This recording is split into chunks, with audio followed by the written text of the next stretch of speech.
देश में उपचुनाव हुए 13 सीटों पर 7 राज्यों के, और इस उपचुनाव में 10 सीटें इंडिया गठबंधन जीत जाता है।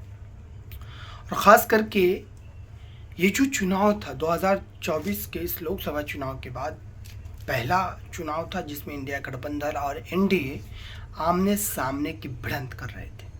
सवाल ये है कि मंगलौर की एक सीट जो काफ़ी ज़्यादा चर्चा में रही, जहाँ पर जो है मतदान केंद्रों पर जब मतदाता पहुंच रहे थे तो उनके साथ ज्यादती की जा रही थी, उन्हें मारा पीटा जा रहा था।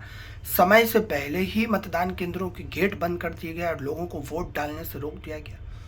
और ख़ास करके ये पूरा का पूरा माहौल जो है मुस्लिमों के साथ ही बना। कई इस तरीके की खबरें जो है आपको सोशल मीडिया पर मिल जाएंगी। और अब मंगलौर सीट पर जो है जीत हासिल हो गई है कांग्रेस के प्रत्याशी की।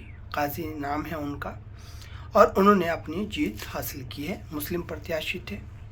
अब सवाल ये खड़ा हो रहा है कि आखिरकार मुस्लिमों के खिलाफ ही इस तरीके का माहौल क्यों वहाँ पर पनपा, और क्या उनकी जीत होने वाली थी? इस तरीके का माहौल बन चुका था क्या? इस वजह से ही ये पूरे तरीके से प्रशासन का रवैया देखने को मिला, क्योंकि राजनीतिक दबाव तो होता ही है। अब ऐसे में आपको बताएं दर्शकों कि ये एक घटना नहीं है। देश के अन्य राज्यों में भी अल्पसंख्यकों के खिलाफ, दलितों के खिलाफ, ओबीसीज के खिलाफ इस तरीके की घटनाएं हो रही है, और इस सरकार में लगातार निरंतर हो रही है। प्रश्न ये है कि आखिरकार जब मुस्लिमों के साथ घटना घटती है, चाहे वो कोडरमा की हो, पश्चिम बंगाल की हो, मेरठ की हो, या फिर अन्य किसी भी जगह, उस पर विपक्ष का कोई भी बड़ा चेहरा खुल करके क्यों नहीं बोलता?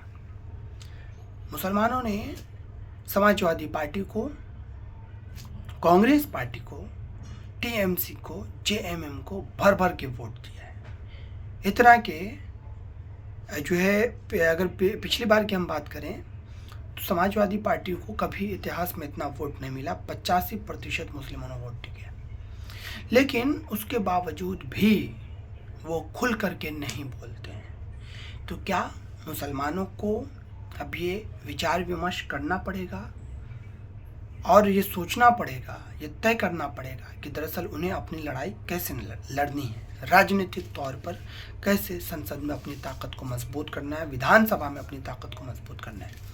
और एक बड़ी खबर ये भी है कि इस समय जिस ढंग से नीट वाले मुद्दे को लेकर के लगातार छात्र संघर्ष कर रहे हैं, वो अपनी बातों को लेकर सड़कों पर है। चाहे वो किसी भी छात्र संगठन से जुड़ा हुआ छात्र हो, वो एक ही बात कह रहा है, चाहे वो एबीवीपी के ही क्यों ना हो, वो एक ही बात कह रहा है कि एनटीए को निरस्त करना चाहिए। एनटीए ने पूरे के पूरे एग्ज़ाम स्ट्रक्चर को ही बर्बाद करके रख दिया है, यानी कि घोटाला धड़ल्ले से किया जा रहा है। इस पर अंकुश लगाने को लेकर के कोई सख्त कदम नहीं है। सुप्रीम कोर्ट में सुनवाई चल रही है, 18 जुलाई को फिर से सुनवाई होगी, और उस दिन कई सारी बातें निकल करके सामने आने की उम्मीद जताई जा रही है। लेकिन इस बीच आप ये तय करें कि आखिरकार जो बीते 2014 के बाद से जो सरकार चल रही है, क्या इस सरकार में छात्रों को लेकर के, अल्पसंख्यकों को लेकर के, दलितों को लेकर के, ओबीसीज को लेकर के क्या एक नैरेटिव सेट हुआ है, क्या एक तरीके का माहौल बना है? और इसी वजह से ये सारा का सारा मामला आप देख रहे हैं कि और भी ज़्यादा गहराता चला जा रहा है।